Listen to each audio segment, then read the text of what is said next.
Happy fall from Minnesota. This is Ranger here at Valleyfair. We're checking out the first ever Tricks and Treats Festival. This is replacing the outgoing Valleyscare.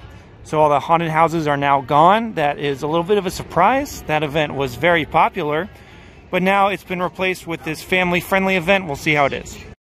So a couple rules you might want to be aware of if you come out here to Tricks and Treats. First of all, bags are not allowed after 6 p.m. You can only bring in like small clutch style bags. You can dress up and wear a costume if you want to. This applies to both kids and adults, although you can't wear anything offensive or cover your face. So no dressing up as Zorro, no dressing up as O.J. Simpson, no Michael Myers, no Michael Jackson, you get it. Here's a sign at the entrance. Nice little fall pumpkin. So the Tricks and Treats is taken literally. There's a treat section over there. Everything themed to candy and fall delicious goodness. And then you have a trick section over here. I'm gonna walk through the treat section first. It's a little bit more festive over here compared to the other side. They have trick-or-treating for kids during the hours that you can see here. They give your kid a bag and then you can go to these booths, pick up some free candy.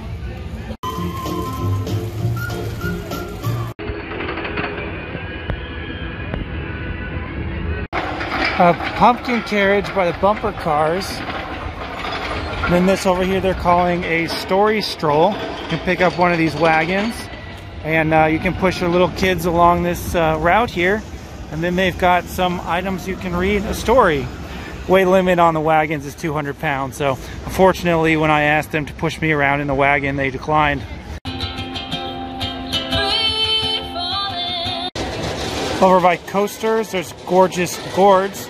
Little kids can paint and decorate their own mini pumpkin. And right next to it is Scary Story Time. I'll show you a quick clip here. Monster noises! But then something strange happens. That empty house that's... I know it's a season where everyone is binging on candy and sweets. But don't forget about your jaw-dropping dental care.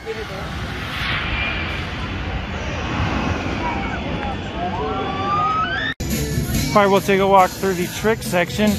This is Bamboozled. This is a show. I suppose you could call it a show, but I'm not going to record it. They've got little kids that they give beans like they have in, you know, Harry Potter, the magical beans that have all these terrible flavors that you would never want to eat.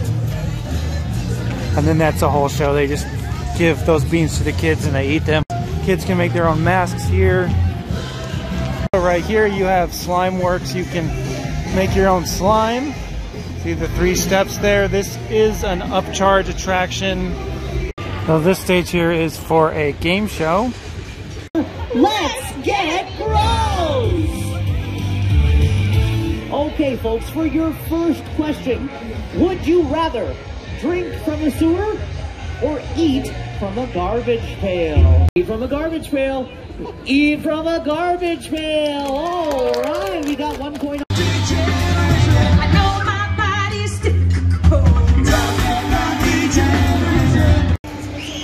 By the Ferris wheel, they have this limo with these chests on top. Look at this. Nice little Easter egg on the back of the car. It's bumper stickers of all the Cedar Fair parks. And by the monster, we have this extremely popular photo opportunity here. The skeletons. And then on the other side, we have this small stage.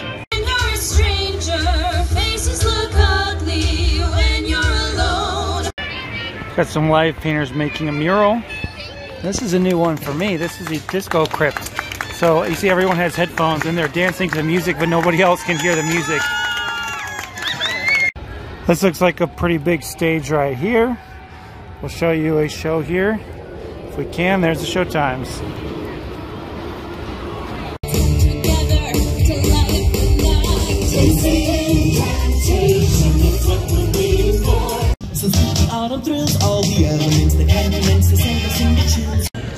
So Minnesota Eats is shut down for the season. Technically speaking, they do have some new specialty items for the fall. We'll show you the menu here.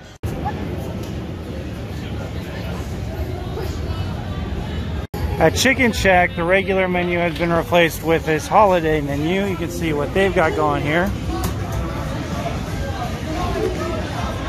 Back at the plot of land where the old looping starship was, we have this festive tower of pumpkins. I'm going to keep banging on this drum as long as I can, but this plot of land needs to be turned into a inner tube slide complex for the water park. It makes too much sense. It connects directly to the water park, and there's plenty of space for it.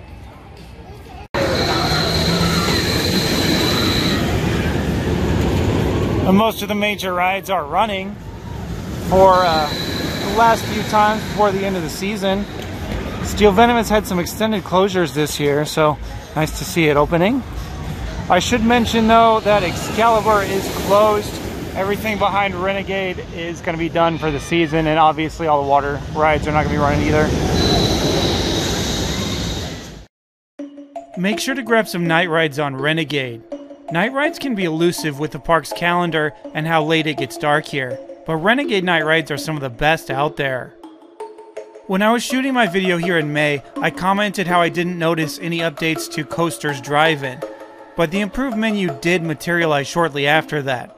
The cheeseburgers and hand-breaded chicken tenders are vastly improved and worth a try if you're eating at the park. Most of the rest of the food right now is special desserts, snacks, and drinks for the event. The best show at the event was The Incantation, and it's at the stage at the front of the park. The performers from all the other shows assemble for song and dance numbers and bring this giant pumpkin to life. Overall, the Tricks and Treats event is great if you have small kids who like crafts and shows. It's also a good time to ride rides if the weather is good, but there isn't much else aimed at teens and adults. Ultimately, I think valleyscare has to come back at some point. Fridays and Saturdays in October used to see some pretty heavy crowds, and I feel like a lot of that revenue isn't going to come in with the current plan. Most parks that do Halloween events have family attractions during the day and switch to scary stuff at night, and I think that strategy can still work here at Valleyfair. But that's all I've got. Thanks for watching, and I'll catch you in the next video. This is Ranger signing off.